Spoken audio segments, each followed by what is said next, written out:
Because of my health. I came only because I feel I delivered. Came from board meeting. Same board meeting. Yes.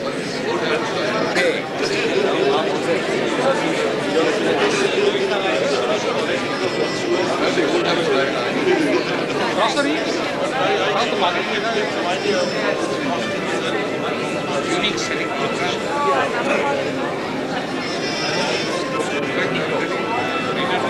I was just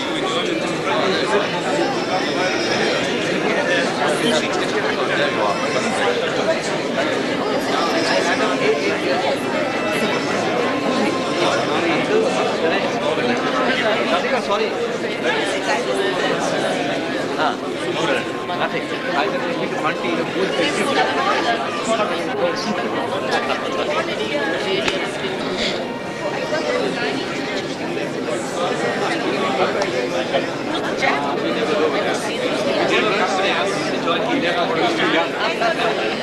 different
Welcome to the 17th IAR Speedboy Memorial Lecture.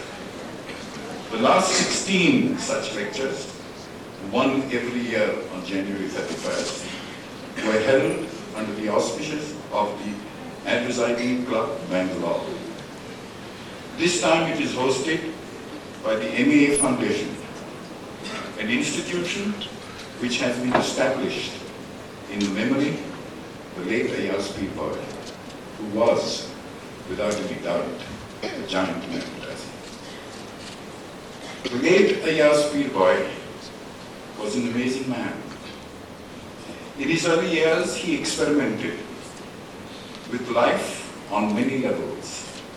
He was a journalist, a freedom fighter, a playwright, an art critic, an antique collector, an industrialist, and even a chef supremo at the Chetana restaurant in Bombay. Finally, Ayaz found his real self, his native ability in advertising. Ayaz cooked to relax. Cooking the perfect biryani was as much an achievement and a matter of pride as a perfectly tuned and meticulously monitored advertising campaign. Ayaz cooked his own special biryani and murg masala whenever he hosted a dinner. Wives of invitees, including mine, would ask him for the recipe. as he cooked without looking into a book, he told them that whosoever was interested and could see him making these dishes the next time he was with him. Some of the ladies decided to get together to watch him. They did, and they were amazed. He took a pinch of salt, a teaspoon of some particular ingredient, added some spice, and stirred the dish to his perfection. The women made their own notes, but when they went home and tried to cook the dish, it wasn't the same. Ayaz joined Walter Thompson, now HTA, as a management trainee in 1938 and went on to become one of the few Indians of the day who helped write not only the history of Walter Thompson, but also of advertising in India. In 1950, he was sent as development attachment to Walter Thompson UK. He came back with very clear and definite notions of how advertising in India must develop a truly ethnic flavor if it was to motivate the Indian buyer. His 18 years at Walter Thompson enabled him to handle some of the world's leading brands. In 1963, he was president of the Bombay Management Association. In 1970, as chairman of the 7th Asian Advertising Congress, he acted as its chief strategist, map plotter, and traffic policeman to make the event it was. In 1972, he was awarded the ISA Qatar Gold Medal for his contribution to the profession. In 1979, he was elected president of the Audit Bureau of Circulation. An active Rotarian and Freemason, Ayaz served on innumerable government and professional bodies.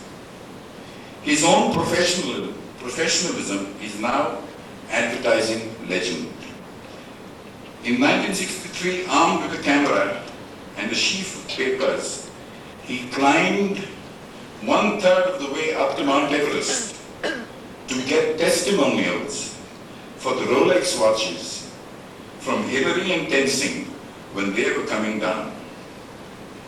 Though fiercely professional, Ayaz was a very warm, affectionate, and a generous man. I remember being in his office one day many, many years ago. His office had a rare roll-top table along the side wall just below one of Hussein's priceless paintings. In came one of his staff for his signature on a check. Ayaz brought out his treasured Mont Blanc pen, the signature one, the fat one as it is said. After he signed the check, I asked him, Ayaz, do you think I can get one such pen? He said, do you really want one? I said, yes. He said, well, let me try. But if I can't get one for you, I'll leave this one for you in my will, which he did. Advertising diehards still remember the shock of seeing Ayaz in his impeccable 3-piece 7-row suit, bow tie, and correct bending pipe in the dirtiest printing presses at all hours of the night. It was his expert eye that saw strokes of the greatness in the paintings of M.F. Hussain, long before the world did. His was the art gallery, the Asper, that promoted Hussain in his days of struggle. His own collection of paintings is one of the finest. Ayaz loved all beautiful things. A crystal ashtray, a bohemian snifter, an enamel lighter, a Mont Blanc pen, a piece of old, genuine Victorian furniture. Everything about Ayaz had a singular touch of class, a flair and a style. In 1980, he died with one pet project, still haunting you. The setting up of an advertising academy with proper training facilities to make professionals of aspirants.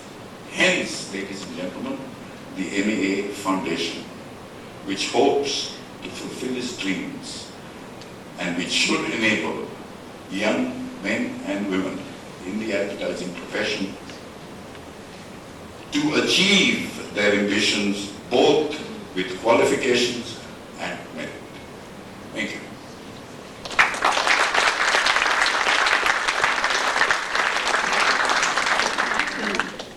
I will now call upon Mr. Stanley Pinto to introduce the speaker. Thank you.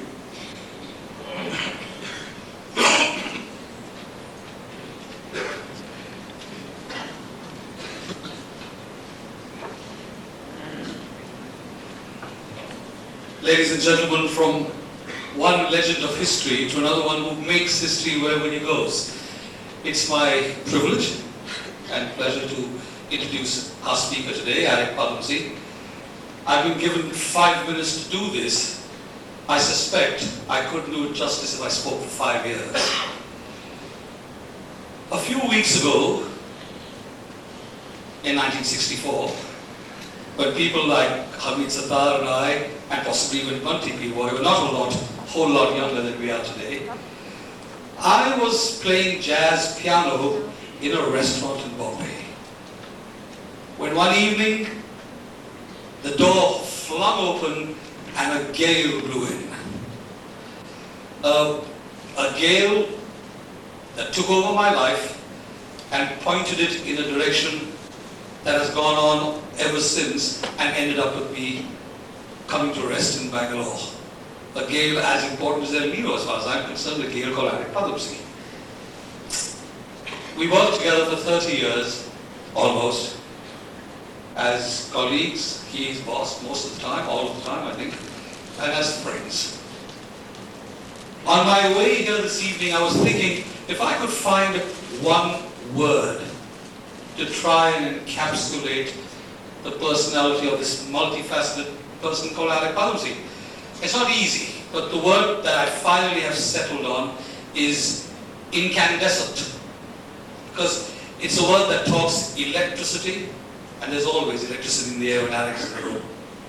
And it's a word that talks luminous. And they really, in all the years that I've worked in the business I have, and we in the advertising business have the privilege of working with fine people all the time, I haven't actually come across anyone who could take apart a problem and put together a marketing communication strategy and advertising communication strategy in the way Alec could do. And that he could do this in 3 separate arenas of the office at the same time, over a period of 3 hours, wearing everybody else out while he went on to the 4th meeting, is legend. In the advertising business, people derogatorily say it's all about hyperbole. And perhaps it is to some extent, because a lot of us ascribe a lot of achievements to ourselves a lot of the time. But I actually don't think there is anybody in the advertising business who has put together as many legends in the business of advertising as has Alec. For example, in the 60s when Citibank came to India and the chairman appointed Lintas and briefed Alec, who was then only the copy chief of Lintas. He wasn't creative director, he wasn't even managing director, sure. And said to him, we need to break into the Indian market. Alec said, I hate banks. And you know why I hate banks? I hate banks because I hate it when I've got to talk through a cage to somebody. I wonder whether you realize that Citibank has never since then had a teller's window. You talk across a counter. And Alec's first ad for Citibank was, are there bars between you and your bank? He then went on to say, I can never be friends with my bank because the bugger's behind a cage all the time. And he said to him, I'll tell you how you can be my friend. You can print my name on your check. And the second ad said, we know you better. We print your name on every check. In the 70s, there was a rubber balloon manufacturer in Madras who thought it just one step away from making tires. Perhaps in those days, our tires were not unlike rubber balloons. Our cars certainly they weren't like cars. His competition was American, it was British, it was Goodyear, it was Firestone, it was Dunlop, and what the hell do we know apart from making balloons? But he was a brave man, a strong man, and Alec liked, and he charmed Alec. And Alec helped him put all of this together, his dreams together, and designed for him the Mansfield man with muscle. 35 years later, MRF is the #1 tire maker in this country, and the Mansfield man with muscle is still there. Alec drew that. He actually drew that and wrote that. In the 80s, when the government decided to control the prices of popular soaps, and Hindustan Lever suddenly had visions of all their profits going down the drain with the foam of their bestsellers, Lifebuoy and Lux and Rexona, which were now suddenly being sold by the government at a couple of paisa less than it cost them to manufacture. And they didn't have any luxury soaps, which were not price controlled. Alec Padmasee put together a concept, an idea, and an advertising campaign, and went to Lever and said, could you put together a soap that could match this? They did. The soap was little. It's still around with us. It's a campaign that created a brand before the product was available. Also in the 80s, when Surf came under attack, the famous Nirma, and all of Hindustan Lever was quite correctly deeply concerned, and so was Lintas, because Surf was all about big pillars in those days. Alec Padmasee came out with Lalitaji, saying, when it comes to quality, price is not the point. The brand managers of Lever had problem buying this because it didn't say wash as whitest. And Alec went to the chairman. Not the chairman of Hindustan Lever only, but the chairman of Unilever, a man called David Orr, who used to be marketing director of Hindustan Lever and who trusted Alec's judgment. And Lalitaji happened, and as we all know, Surf learnt to live happily, harmoniously and profitably with Nirma, and still does. There are dozens of these stories, and all of us who've lived and worked with Alec were part of them and watched it happen. There are people all in this room, I think there are 5 of Alec's people who run their own companies, run their own businesses. So there's a man, 40 years in the business, 5th decade or some such thing. You think he stops? Not a chance. Last month, he went around the country, addressing students at all the institutes of management, 8 of them, on behalf of the company he's consulting with, the Indian Express. He barely got that over. For 6 months, he's had a play going in Bombay, Begum Subru, and the last 3 weeks, he's gone on a whirlwind tour of that play to Delhi and Calcutta and somewhere else. Last night, he was in Bombay, where he conceptualized something called 18 Seconds to the End of the World, commemorating the Hiroshima and Nagasaki problem with the governor of Bombay at the Nehru Center in Bombay. That was last night. And today, from 9:30 this morning until 10 to 5 this evening, right through a sandwich lunch, he's worn 11 of our MA people to the bone, preparing for this talk. Is the man ever going to stop? Who the heck knows? What's going to happen to him tomorrow?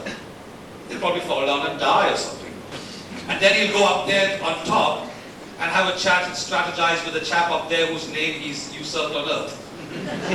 Alec Padmasee has been known as God. But I was reminded by someone yesterday who said to me, what's the difference between God and Alec Padmasee? And I said, damn if I know. And he said, well, the difference is God doesn't think he's Alec Padmasee.